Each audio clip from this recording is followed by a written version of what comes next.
YouTube chat. And my voice, you just came in and I already started. Sorry about it. I don't know how to time this yet. I'm your host, David. Here with me tonight's my co-host, Jeremy, and we will be covering tonight episodes 3 and 4 of Daredevil: Born Again. I got to take my gum out. You don't chew gum while hosting. That doesn't work very well. Disney Plus, Daredevil: Born Again.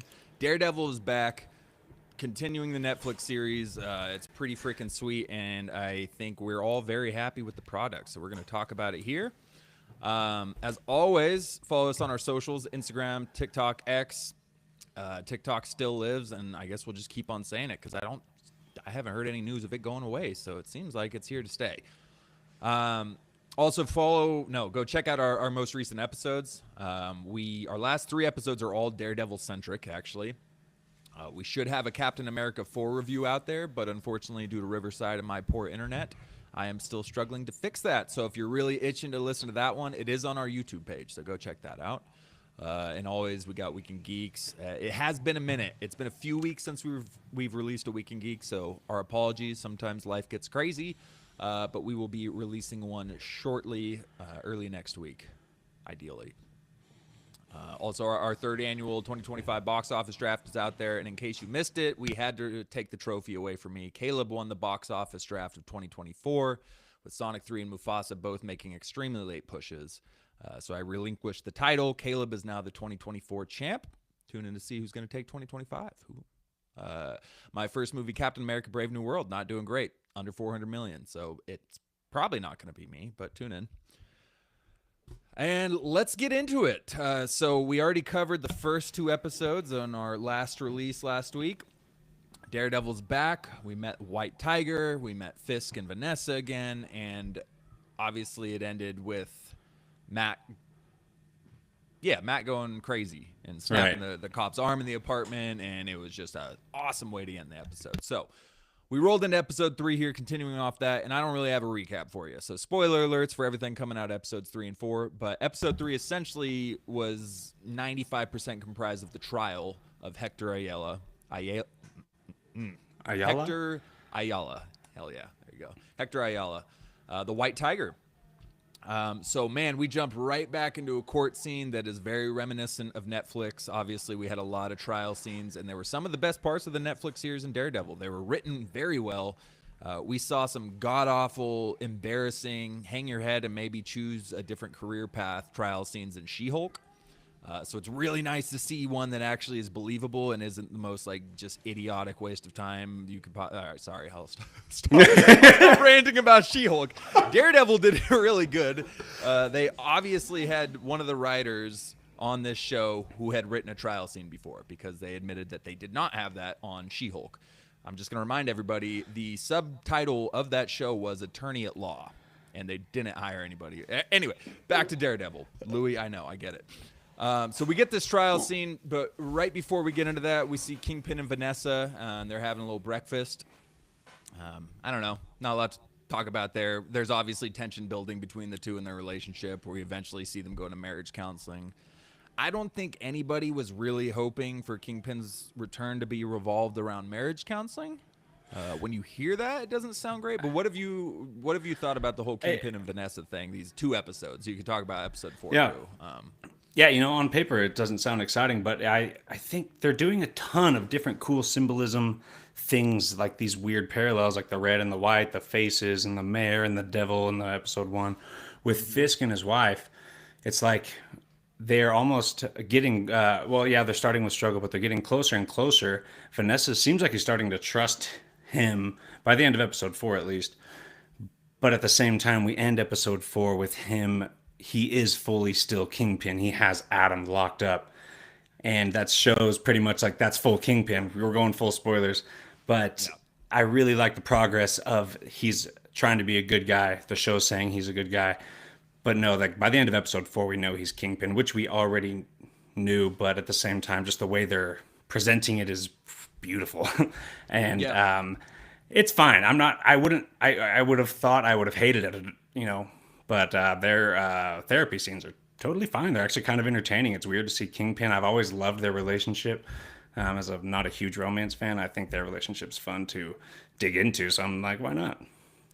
Yeah. So I will say I didn't even think of that when I was watching it. So I'm with you. I was enjoying it, and until one of my buddies was like, Kingpin and marriage counseling. That's what I've been waiting for. And I was like, oh, yeah, okay, I see where you're coming from there. I didn't even consider it though, because like you said, it works. We got Ayelet Zurur. I did not pronounce that right. I'm gonna guarantee you it. But that is the actress who portrays Vanessa. When I didn't when news came out she wasn't returning, I was very bummed because I thought they were building on something pretty good with the Netflix series. I really enjoyed her character. She was unique. She obviously had a spine, like you could tell she was down for the cause. And then they brought her back, which was awesome. And so I'm glad they're using her after bringing her back like this. Again, not what I would have expected, but no, I'm enjoying it. The tension building's working for me. It's very interesting that he got shot in the face in Echo. He disappeared. And she took over the business. So she's running the 5 families in New York. We even see that later. She makes the call, not him, to force the 5 families pay restitution to settle their beef, to kind of, create peace in the streets and solve some stuff there. So it's interesting. She took over his business, and now she's kind of like, it almost feels like she thinks she's better at it than him, and she doesn't really trust if he's really back. He abandoned her. So I'm interested in the story with it. I am. And yeah, that Adam scene at the very end, that was wild. So we learned that Adam is in fact not a child of Kingpin and Vanessa, which we learned that in episode 3. They talked about an affair. We just heard the name Adam in the first episode, but it's definitely an affair, and he is alive in a cage right now. And we got the thing in the counseling scene where she's like, "Well, I didn't have the chance to explain that to Adam," and she's like, "Oh, why?" Yeah, you already knew. Yeah, and then, We all- well, I thought he was dead. I figured, Yeah, me too, Kingpin me definitely too. killed him. Like, Right, and right. then I we thought he find was out, dead. no, he's in a cage. So I don't know if Vanessa knows he's alive. Maybe she just thinks he's dead, but I don't know. I'm also curious. Yeah, But if she knows. all around, I'm liking it. I'm liking the Kingpin and Vanessa stuff. Yeah. Are you used to the Kingpin weight, the lighter weight now? by I'm fine episode with 4? it. I don't care. Yeah, it's all about the writing, acting, dialogue. And another thing I was going to say about Vanessa is this is going to make Kingpin's story tragic. A lot like I forgot which character they used in the Penguin. I don't know if it was probably Victor, but without Vanessa, his turn to the dark side, going back full Kingpin, would not feel as impactful. But he's also betraying Vanessa, who we all kind of love, and we all kind of know that's the best route for him. If he would just stop being a ruthless gang member and just kind of have a happy, you have so much money, dude. Go retire on an island with Vanessa. She, that's not a bad life. So that's going to be our emotional attachment to him going bad, because Marvel does great with complex villains and us understanding where they're coming from or sympathizing with them. Vanessa is going to be our reason for us not loving when Daredevil has to beat his ass at the end of the season. Yes. At the same time, Dude, loving it. I'm so relieved, because you never know when it transfers from Netflix to Disney. We have seen some mustache twirling villains come out of Disney where it was just like a villain to be a villain. So I didn't think they would botch it, because Kingpin's such a great character. You'd have to intentionally ruin his character after watching 3 episodes of him on Netflix. Like, if you were to just make him a mustache twirling villain, you'd be trying to take down the company at that point. So yeah, no, I'm really glad that complexity is definitely bled over into this. And he's definitely already in the top of the MCU villains for me. But it's another entry in the MCU of a really well-written villain that you can kind of sympathize with at points. And you do at points. You believe that he's genuine with trying to turn, but then again, he has the moments with the commissioner where he shows him a picture of the kid and wife, and it's like, oh no, he's still ready to kill people, but Yeah. he's somewhat trying. It's desperate though. Like, he does want to be a good guy. It seems. I think the show is telling us he wants to, but when he gets desperate, he's gonna fall back to those that kind of behavior. Right, and as you said earlier, the parallels and the symbolism, that's such a massive parallel to Matt and what we're watching with him. He's trying to bury bury Daredevil. Fisk is trying to bury Kingpin. They're trying to get past that point. And we even get that cutscene where Fisk is at breakfast with Vanessa, and he starts doing his little finger, ticks he has. And we see the bloody knuckles, and then the scene zooms in and cuts to Matt's bloody knuckles, and it's him going through the same thing where he's trying to get away from that life, but it's bleeding in, and eventually it's gonna boil over, and he's gonna have to pull out the suit and start kicking some ass, and Kingpin's gonna have to start breaking some skulls and car doors. So Yeah. I'm looking forward to both those things coming to the top, but yeah. And then you got Punisher in there that's kind of looking like he's going through the same thing anyway, sort of. Looking like he's going through. So we're going to get that back too. Everyone's going to come back at the same time. Oh, I'm so ready. It's going to be glorious when it happens. Oh, all right. So real quick, the trial. We had the trial with Hector Ayala. So real quick, Matt bumps into that officer pal, the corrupt cop in the hallway, and they obviously had the run in the apartment, and Matt's first words goes, "Yeah, I hear you have a black eye. You know, a boxer told me the best thing for a black eye is fast hands." Just talking crap to this guy. Like, sick. And the cop kind of threatens him, and he goes, "Yeah, well, you know, you probably have to bring more than last time, right?" Like, I love the trash talk. Yes. Matt hates this dude. Yes. And he's the actor of Officer Powell. He did really good in Mayor of Kingstown. It's a very similar role, but he nails the corrupt cop who you kind of believe is in it for the right reason, though. Like in Mayor of Kingstown, he starts off with some integrity, and he just wants to take down the bad guys, and then it kind of bleeds over into him being more and more corrupt. And it's a similar character, but I like it. The actor's doing it really well for me, so I like this Officer Powell aspect. Yeah.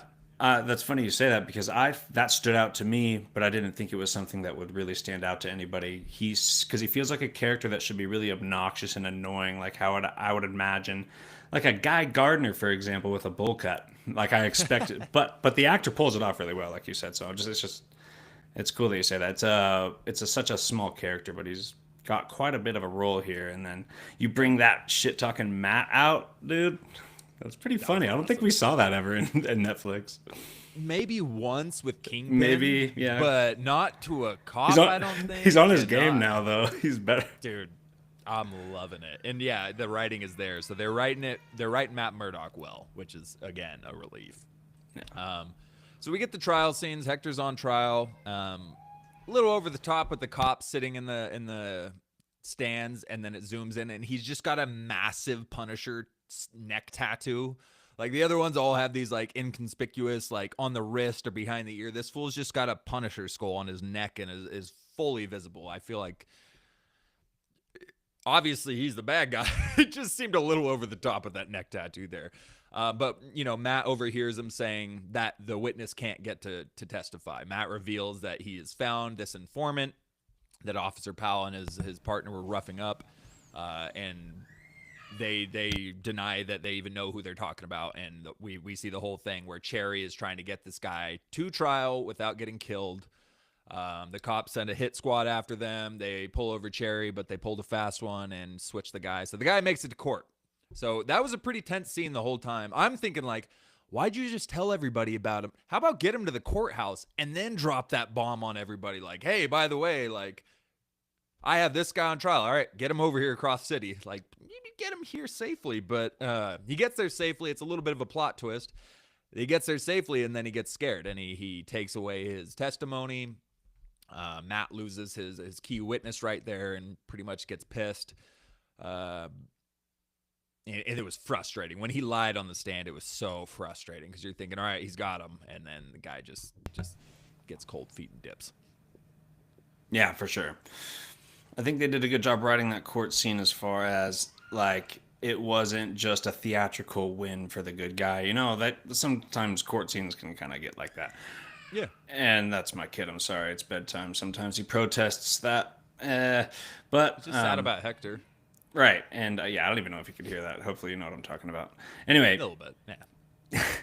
It was just a good job, yeah, keeping us engaged there with the story, the background drama with what the cops are doing with their witnesses and stuff. Same thing in season 1. I'm pretty sure one of the main court scenes in season 1 started with Matt being in the police station and then listening to an interrogation get violent. So, yep, similar thing. Please be quiet, Owen.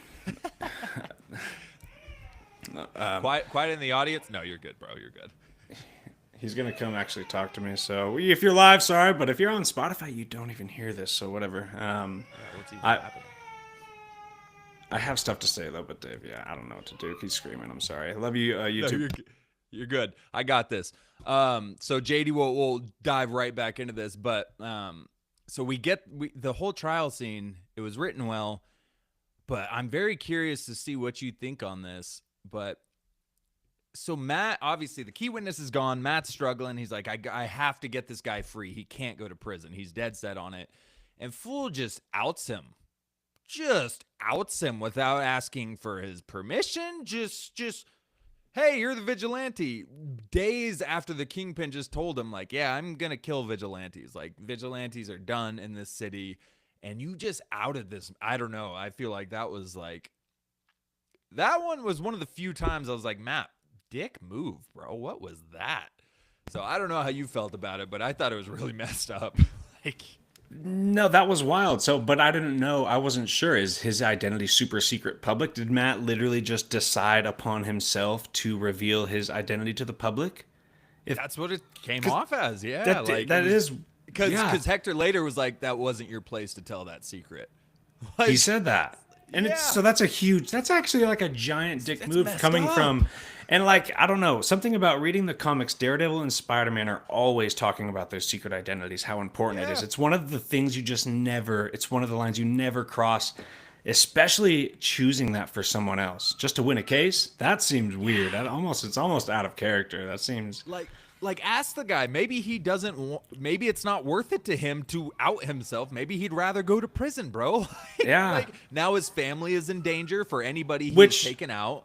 I Like, mean, my God, in the comics, I don't know. Matt Murdock himself chose to go to prison instead of out his identity in the Yeah. comics. That was his character. So And maybe Spider-Man there's- outed his identity, and Aunt May got shot the next day, or Yes. very soon after. Yes. So it's like, there are consequences for their loved ones, and you just put his entire family and loved ones at risk without asking.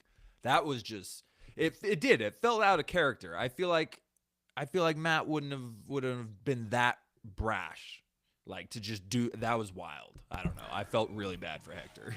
unless it is like a prison for life thing with no other options. I don't know, deathbed. I don't know, but still, but you're right. What you said, you ask him first. At least you ask him, because that would Right. you could say like, this is my plan. We could. I don't know, prove that you are an honorable person by showing that you are this character that everyone knows publicly in the past however many years has just saved lives. I don't know, but yeah, you talk to him first. Seems Yeah, that was wild. And obviously, like we said, Hector tells that to him. He goes, he very calm, but he almost looks like he was like defeated. He goes, it was not your place to tell that secret. Like he didn't yell at him or anything. But then this leads to a bunch of White Tiger testimonials in trial, a bunch of people coming on stand. And this one, so there were a couple parts of this episode that wasn't great for me. I liked the random street interviews in the first couple episodes. In this one, they started feeling weird. They kind of just felt random at points. It was feeling a little bit more strange than it did before. So I guess I kind of agree with Love more on that one now. But Matt had some corny lines in this White Tiger testimonial, like one super corny ass line. Why would the White Tiger walk into harm's way without the amulet that gives him extraordinary strength and power? The whole thing just felt like a super awkward exposition, sloppy line. It just felt totally out of character and forced when he said it the way he did. And I know maybe he's explaining to the jury that it grants him powers, but it was just the way he said it. It sounded like straight out of a kid's show. I don't know. It was odd.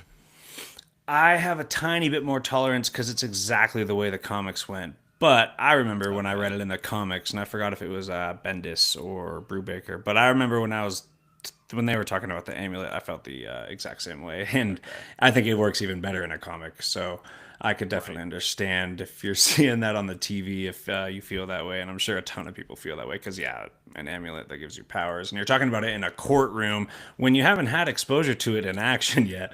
The first time you've had exposure to this concept is in a courtroom where it just doesn't make sense, because the courtroom is something we can relate to and feel like, that's something that happens in our real world. So you bring an amulet into that discussion, then that's a weird way to get introduced to it. Yeah, and the way he described it, I don't know, it just felt weird. I didn't mind it before when they brought it, but yeah, so there were a couple lines delivered from Matt that I felt were kind of goofy, but So if I wasn't feeling it totally at first, like I don't know if this trial is hitting quite like the Netflix series did, but by the end of it, I did really enjoy the totality of this trial. Dude, have you heard of White Tiger before Daredevil at all? Briefly, I've seen the I female, and I forgot what it was, but I remember seeing a female white tiger. Or are you sure that wasn't like a Wakanda assassin? I remember some kind of White Panther No, assassins or but they look something. very similar. Okay, so They because I look was gonna very say, similar. was White Tiger just created as a Daredevil side character? Because in the comic, same thing. He had a really important court case and he gets killed after by a gun. And then here comes the Okay. movie. Here comes White Tiger. White Tiger. They win the court case, but gets killed. I'm like, are they bringing this character in just for Daredevil to Just for have that, a story? yeah, yeah. I don't know. I'm looking at it now. So it was Ayala, who I believe was the niece of Hector. Powers of came from inherited from her niece. Never mind, that makes no sense. How did she inherit it from her niece? Her niece is younger than her. All right, whatever. I don't know what it was in. Maybe it was New Avengers. It says she's in there a couple times, but I do remember once or twice seeing the White Tiger, and then I saw people like on a YouTube video and seeing the panel and being like, yeah, no, okay, that looks familiar. But it does very much look like just the white Black Panther hitman. I know exact from. I think they're in the Hickman run. Yeah, possibly. And probably Right. many others, but yeah. So Hector wins. It's a feel good moment. Everybody cheers and whatnot. Kingpin's pissed, seeing the verdict, seeing this vigilante, walk free, and so we see the White Tiger suit up, puts on his mask, strolls right out into the middle of a sidewalk, which it's not the most inconspicuous way to go watch the streets, but I didn't see this coming so quick. I thought he'd last a Me little neither. longer, but he walks right up to the camera, and we see a dude shoot him straight in the head, point blank. No questions about it. He is dead. I don't even think the Black Panther could survive a gunshot to the head. I don't know what powers this amulet grants him, but I'm pretty positive he's dead. And then the cop turns, and we see the Punisher skull on his shirt. So I didn't even, not once, I don't know what you thought, but when I watched the scene, not once did a thought go through my head thinking that's Frank. And then, yeah, I saw there were a bunch of theories online, people thinking that was Frank. I was like, what? What? No. I never even considered that. Like, no, that's not Frank. Well, I guess I lied. When I saw the skull, I was like, oh shit, Kingpin hired the Punisher. It took me a split second to be like, oh yeah, no, the Punisher would absolutely never, ever take that deal ever. And it's like, just a split second when you see the skull, I guess your brain just fucking jumps there. But yeah, you knew that. But then that also, you're sitting there and you know Frank is coming from the trailers, and you're like, oh, that's how he comes into the picture. Yeah. He's not okay with this. He's, everyone's driving. Imagine if some crazy group of people, they're like, we're going to wear a 49er logo, and then they're just going to go murdering people and stealing from poor people. And she's just like, that's not okay. I'm going to get into this fight. Right. No, but that was actually terrible. But yeah, you knew Punisher was coming after that. I'd probably just sit at home still, actually, and play video games. No. Yeah. Well, we did get Frank. He showed up right away, and Disney Plus just said, hey, screw you. I don't care if you like suspense. I opened up Disney Plus, and just the banner right across it was Frank pinning Matt to the wall. I was like, okay, well, I guess we're getting Punisher this episode. Yeah. That's funny. You and I were texting about it. We said, you think we'll see Muse today? And you're like, nah, probably the Punisher. Maybe a Muse at the tease at the very end. Exactly what happened. but we saw Muse early too on episode 4 in the second scene. Technically. Actually. I was like, oh shoot, there's Muse in his mask and all. Look at that. Oh wait, right. I didn't know that. Wait, episode 4. So in the next episode, in episode 4, the second scene was Muse walking with his mask on. I was like, oh, all right, he's in the episode. JD was right. Look at that. And then at the very end, Punisher and Muse pop up. Yeah. Wait a minute, I did not remember seeing him in his mask before the end of episode 4. Yeah, it was the second scene. I was like, damn, they dropped the mask right away. Yeah, I took a note of it. I said, second scene. All right, fair enough. I saw the Muse graffiti. It said Muse, like on the wall. That was it. I'm like 99% sure he had the bloody mask on when he walked by. He was there. Okay. That's sick. I didn't notice. I just saw the name Muse, but I cannot wait to see this character. Dude.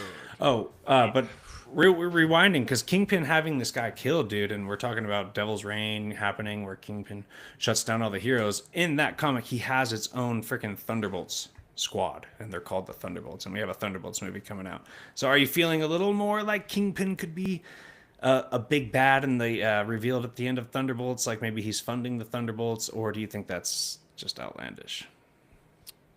Oh man. How would Valentina afford that building? She's a government worker, even a really high government worker. That's a Tony Stark building. We're talking about engineer profiting from war, just a crazy design, satellites. What if Vanessa initiated it while Kingpin's gone, and she's already been working with Valentina right now, and that's kind of why she doesn't want Kingpin to get in the way of things. Maybe that she's would got be crazy. Ultimate plans already in motion right now. I love it. Yeah, but no, it would be awesome if we got a connection between Mayor Kingpin and the Thunderbolts. Maybe see Kingpin in the Thunderbolts movie. Mayor New York, maybe he's President Kingpin at some point. I don't know. It could be one of those things. It just makes so much sense comic-wise, but I just don't see it happening. I don't see Kingpin being involved in the Thunderbolts at all. It would just make perfect sense. That's all. Straight up.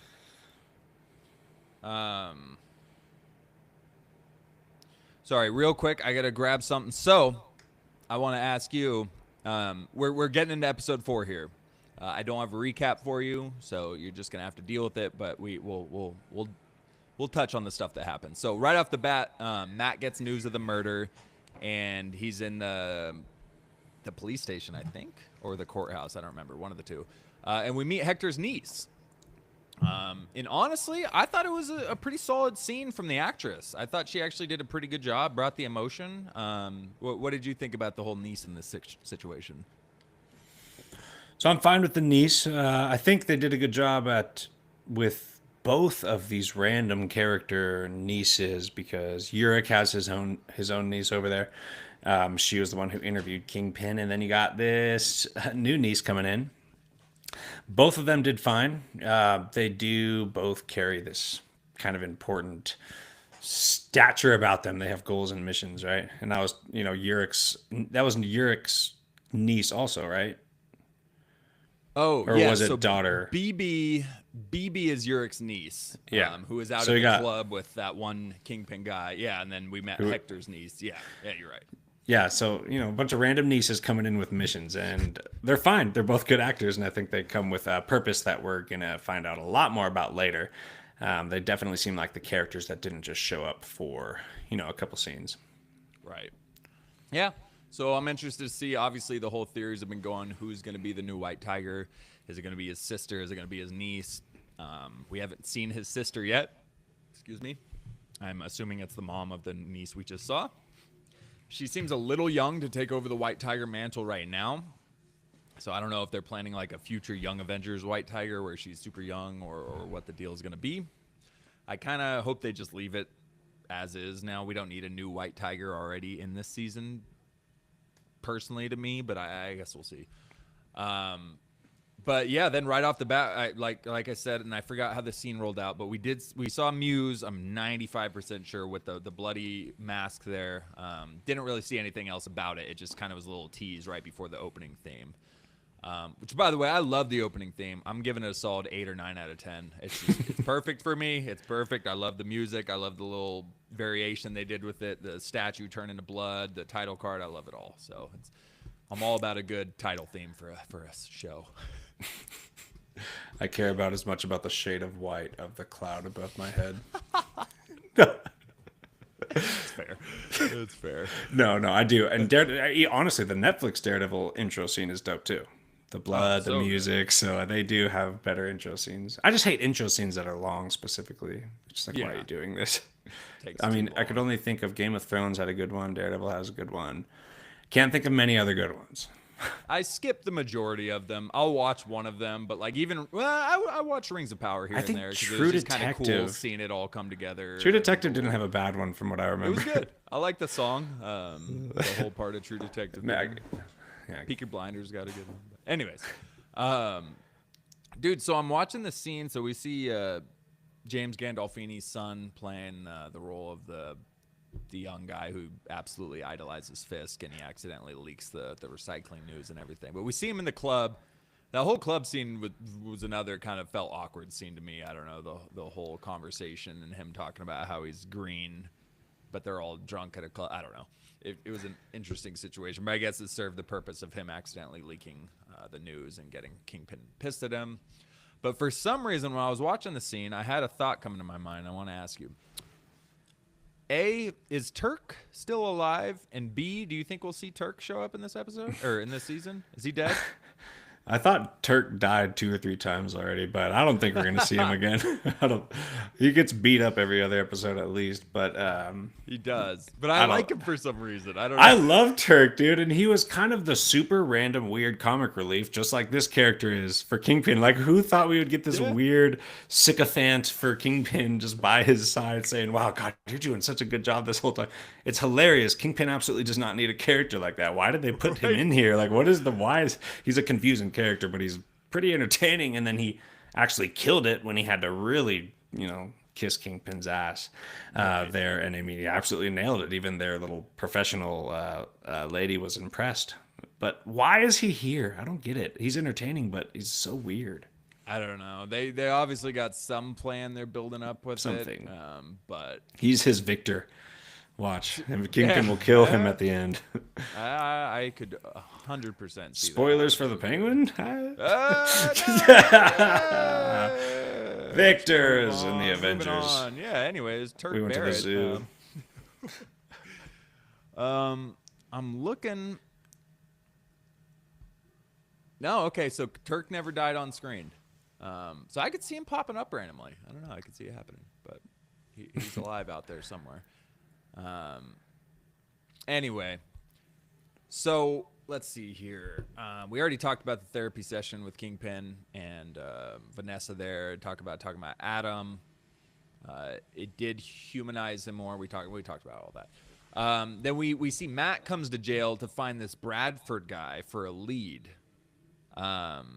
And I'm not exactly sure what the lead was about, but he's like talking to this guy and he's doing this whole debate about trying to get him 30 days in jail. The guy wants probation. He's like, dude, this is like your 11th offense. You're not getting probation. It was interesting though. The guy Bradford dropped a line. He's like, it wasn't me. He's like, there's cameras showing it was exactly you. He goes, could have been a scroll. And so that's the first kind of mention we have had. That was in weird. An alternate thing. It was like, oh, okay, so you are acknowledging that the rest of the MCU exists. So Exactly. it felt like a nice touch thrown in there. Like, I was like, that's the first time I've heard somebody commonly mention a scroll. Maybe it was a little forced, but I don't know. I wasn't sure how it landed for me. Well, the part of me that wants Skrulls to be a awesome, devious background villain, like, that was awesome. But then the part of me that hated Secret Invasions is like, just forget about it. I thought you told me you were going to forget about it. Didn't they say they were forgetting about Secret Invasions? And then they throw Skrull into their flagship property and sends No Way Home. Yeah. Yeah, I have no idea what their plan is on this, but that was interesting you dropped that. Yeah, I mean, if they do have plans for Skrulls, and this is like Feige's plans, not like a Chapek plan, then I'm really excited for future Skrulls, if they're done right. But yeah, I just have a bad taste, obviously. Yeah. Did you have any thoughts on the whole Bradford thing where he's negotiating for his jail time and the guy I mean, he had a good little dialogue there about how the system screws him. I felt like there was a parallel to the story when I was watching it.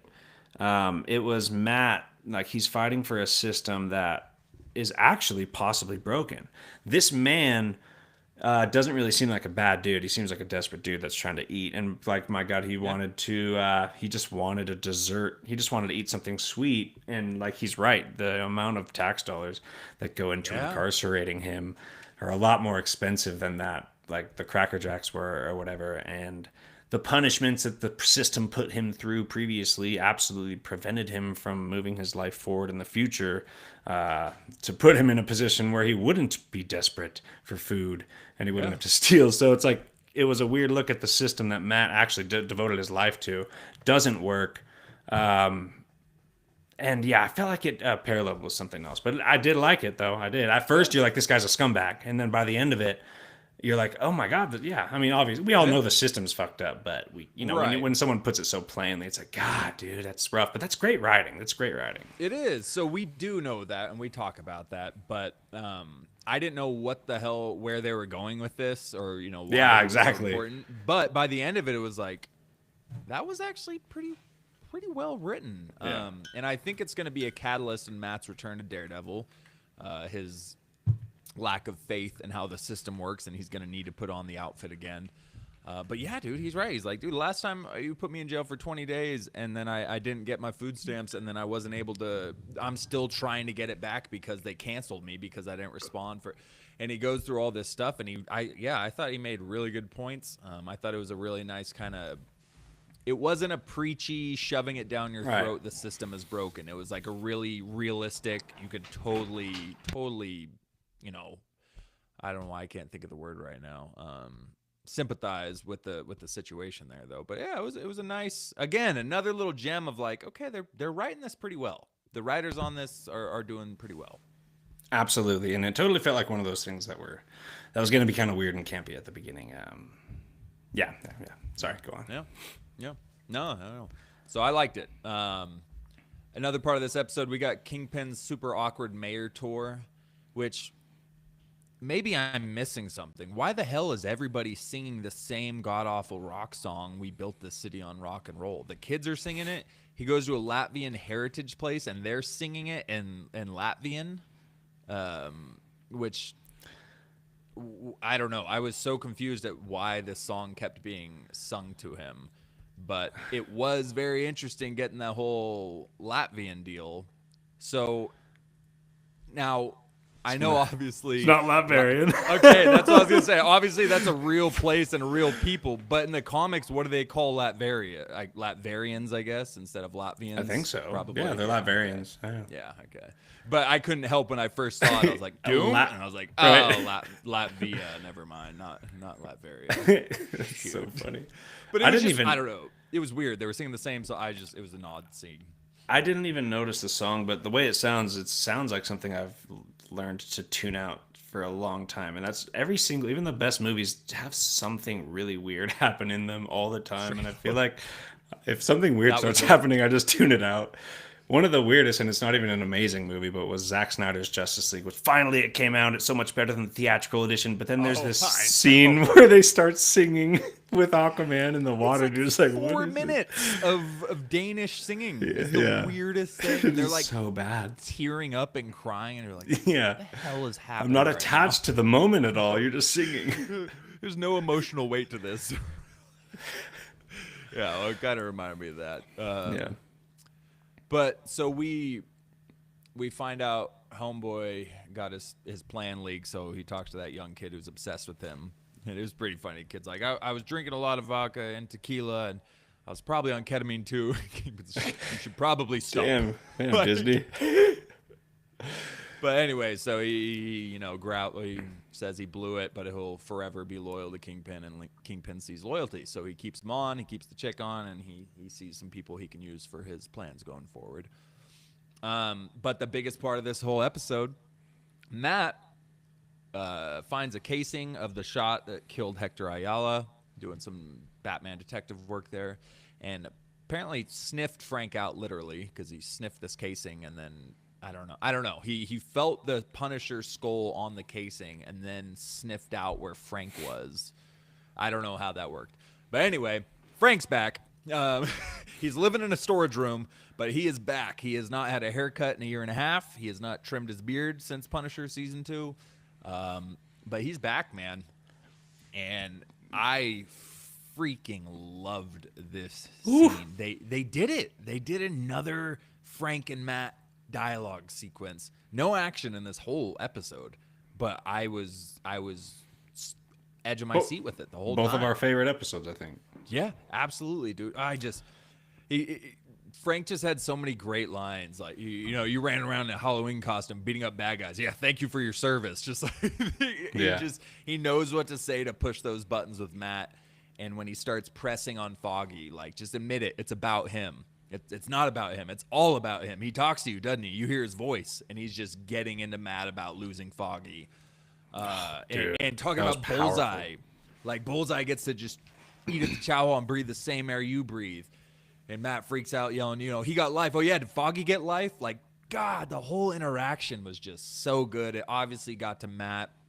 He was conceding after a while. He could tell Frank was right. But John Bernthal killed this scene. So you loved it, right? I mean, Of course. Yeah. I think even Matt Murdock. What's the actor's name? Charlie Cox. Charlie Cox Killed it also. I think Yeah. they both. I was sitting there so proud to be watching this. Like, this is not like comic book bullshit. They are incredible. This acting is incredible. The writing is incredible. The conversation's incredible. It's so different from the conversation in Netflix was a philosophical conversation. This conversation was nothing but just personal, like deep therapy. Yes, like therapy. Tough love therapy.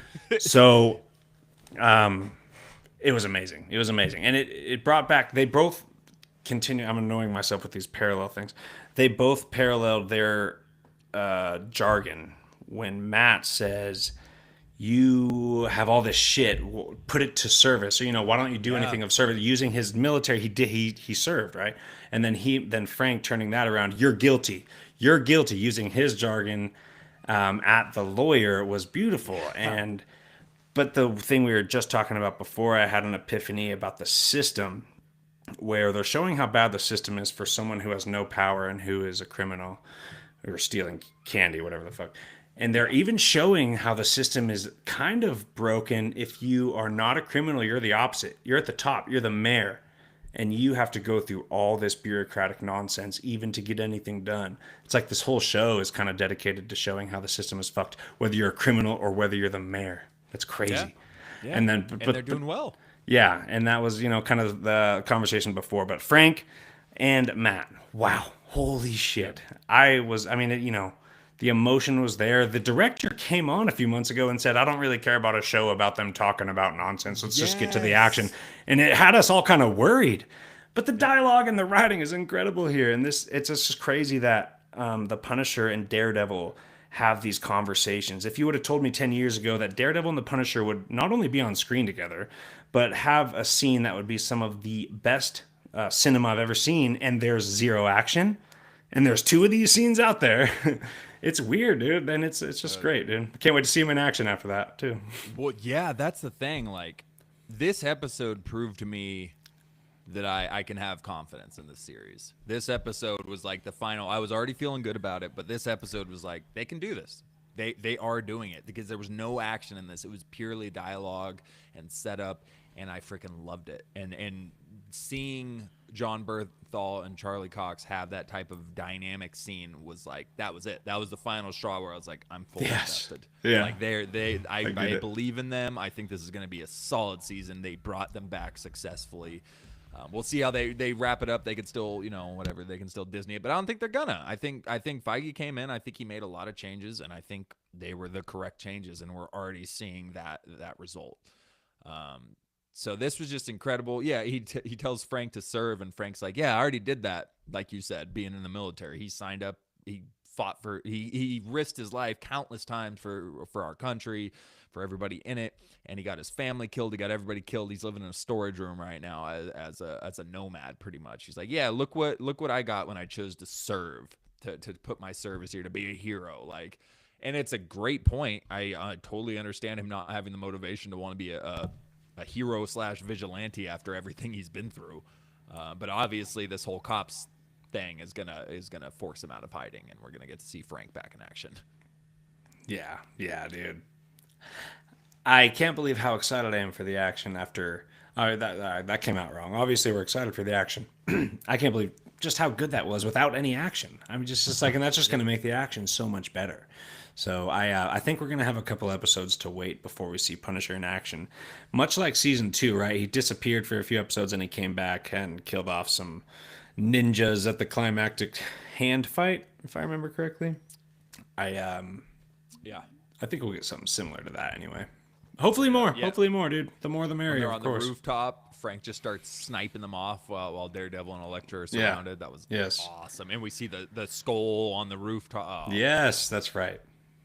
I think that was one of the first times we saw the skull too, but maybe it was one of the first few times. But they're back. Great sequence there.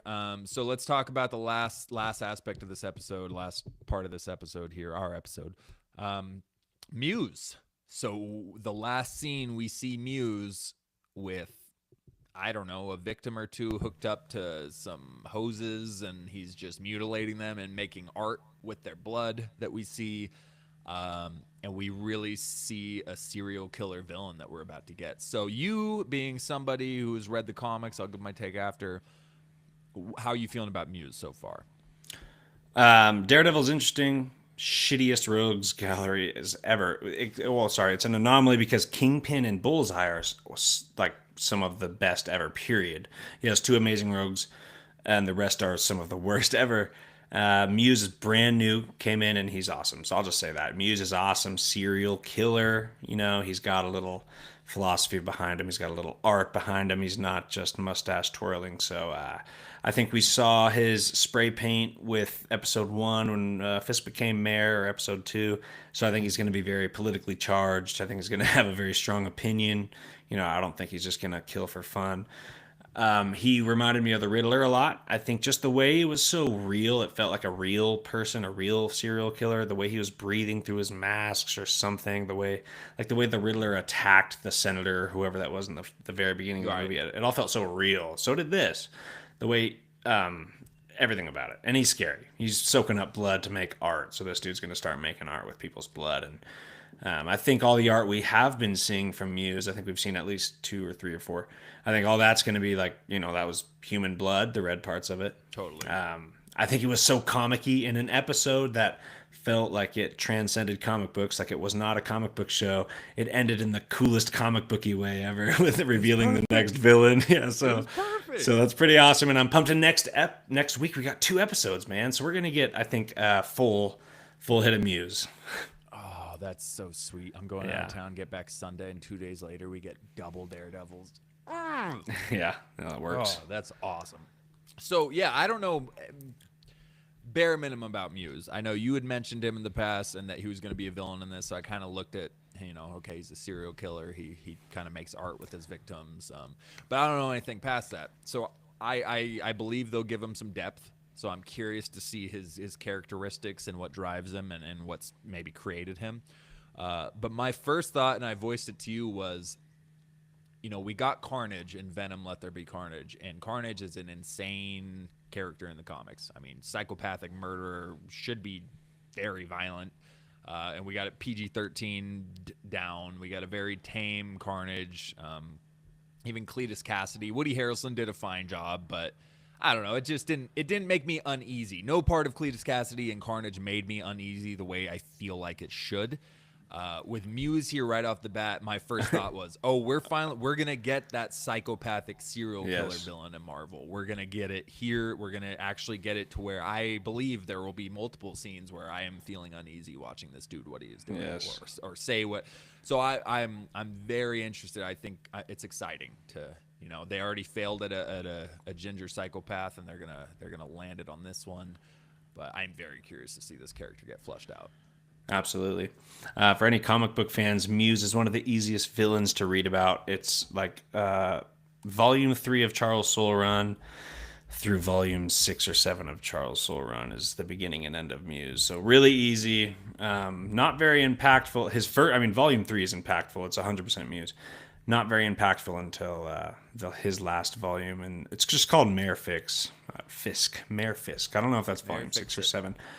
Not a villain that stuck. I mean, I guess spoiler alert for comics. Rewind, pretend I said spoiler alert before anything. But yeah, he's a character that didn't last long. And it was all in Charles Soule. He didn't even make it into Zdarsky. So Charles Soule's run ends. Did Charles create him? Yeah. Okay. I mean, whoever. I feel like that makes sense. Yeah. Usually they give credit to that writer and artist. His first intro, Charles Soule. All right, there you go. That totally makes sense. And created by writer-editor Charles Soule and artist Ron Garney, which obviously we love Charles Soule, or at least the few I've read of his. Well, instead of volume 2, we maybe just for the Muse coming up next week, our next Devil's I'm down. Reign, just volume 3, Charles Soule, introduction to Muse. It's just a beginning and end. It's really his only story. He comes in at the end in volume 6 or 7. He's there, but he's not really significant. Like, this is his story. Let's do that. Yeah. I'm down. I'm very interested. I'm totally good to switch gears on that. All right, Oh, you yeah. heard it. Muse will be covering Charles Soule's Daredevil run coming up here next Weeks. Yeah, a part week or 2 two. of Road to Devil's Reign, our new series. If you haven't been tuning in, check out our coverage on Chip Zdarsky's Volume 1 of Daredevil. That's Hey. our beginning of the road. All right. Did you have any other thoughts on these 2 episodes here? Any last comments you got on Daredevil? The last thing I'll say is I'm glad that the quality is clearly back. I think the last couple of weeks it was like, yeah, it could be here, but now I think this episode kind of solidifies it. I think we're all confident moving forward. Really happy. I think everything's firing on all the right cylinders. So, and we haven't even seen Daredevil suit up. My God, the rumor was he wasn't going to suit up until episode 4, 5, or 6, and did. It's almost coming true. The only difference is we saw him as Daredevil the very first episode, which wasn't really kind of a crazy ass episode. They're firing on all cylinders though. So, and we haven't even really seen him suit up again, and I don't even care. It's great. I'm so happy. Dude, so yeah, initially 20 episodes, we weren't going to see him until episode 8, and then it dropped down a little bit more. But yeah, it does feel like that. It's like, oh, we're episode 5 and 6 are next week. So if we don't see Daredevil next week, yeah, we're going to be close to that episode 8 deal. But I totally forgot. We did see that scene, and if I'm being fully honest, believe it or not, I was starting to fall asleep. At the end of episode 2, didn't he open up a room and he walks in and we see all those masks that we saw in the trailer? The black Daredevil mask, the red one, the white one, or I think like there That were was like sick. 5. So he's obviously getting back into that headspace of, shit, I'm back. Like, No. Yes, that's what the Punisher conversation was about. I think that's Right. how I took it. He is Yeah. coming back. He was like, yeah, what, no, absolutely. like Frank said, he was asking for permission to get back into the violence. Like, when the trailer came out, I thought it was Matt asking for permission to kill someone. I don't think that's the case. He already tried to kill Bullseye. He did. Yeah. I think he it's got more that just out of his system. it's just the permission. He was asking Frank for permission to let that devil out. But seeing all those masks, dude, was so sick. That's way different from Netflix, but it's so sick. Well, It's I'm very curious- it's very comic-y and superhero-y, while the writing is still very good and dark and mature. So Right, it's the best of because- both worlds. Netflix was so grounded with it. We knew exactly who made the suit. We knew he only had one. He got shot in the head, and that became an issue for the next 2 episodes because he only had one helmet, and he had to get it patched. And Melvin Yeah. Melvin was like, it's not going to be as tough, it's damaged. I can weld it together a little bit. So it was very down to earth. Now we see he's had like 6 different outfits. So I'm curious to see if Melvin comes back. I don't remember if he died.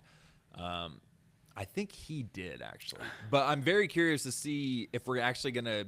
They might skip over it, but I'm curious to see if we'll find out how he got all these suits and what has happened between season 3 and Born Again, because he was still Daredevil at the start of Born Again here until that whole thing with Foggy. So he was still going after season 3 when he stopped Kingpin. So I'm very curious if they're gonna flesh that out or if that's just kind of gonna be like a little Easter egg, fun little nod. I don't know. All right. I don't know either, but I don't want him to come back. I did not like the character, and I don't. You like didn't him like in the Melvin? comics. I didn't like okay. him. I like where actually did. I like where he's coming from, but every time he came on screen, I was like, come on, let's get past Melvin. Straight up. Yeah, I guess he's Gladiator in the comics or Yeah. something. They didn't really lean towards that at all. Terrible So rogues gallery, head to toe, Yeah. besides Bullseye and Kingpin and Muse. he's a mentally impaired designer. I mean, You have- that's a great villain. Stiltman. Stiltman is a villain. He has large, long legs. It's How do you take that down? I guess you kick out one of the legs. There you go. tabletops. But yeah, so I'm with you. Overall thoughts, man. My hope is that I'm good. I fully believe in this show. I can't wait for the next 2 weeks. And I don't know if I'm more happy and hopeful or more relieved.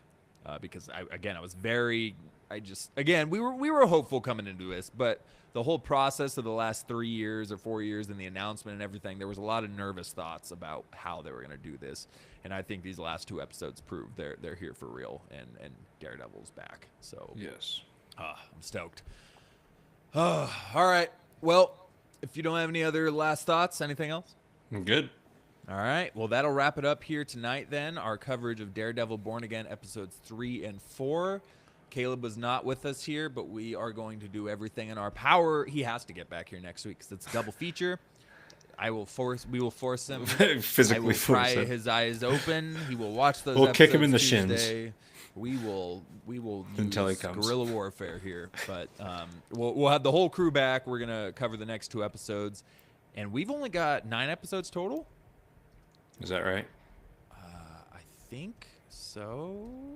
I'm Sorry, so Yep, happy we're 9 getting episodes. two next week. Oh, Is so weird and random, but so amazing. So 5 and 6, and then we got 3 more episodes after next week. So we're already pretty much at the halfway point right now. But yeah, we get a movie tomorrow. Depressing, but awesome. We get a movie next week. That's wild to think about, and we don't have to go to the theater too. And it's Daredevil. I mean, no, it's pretty cool. It's a pretty cool week tomorrow. Next week, I'm an idiot twice.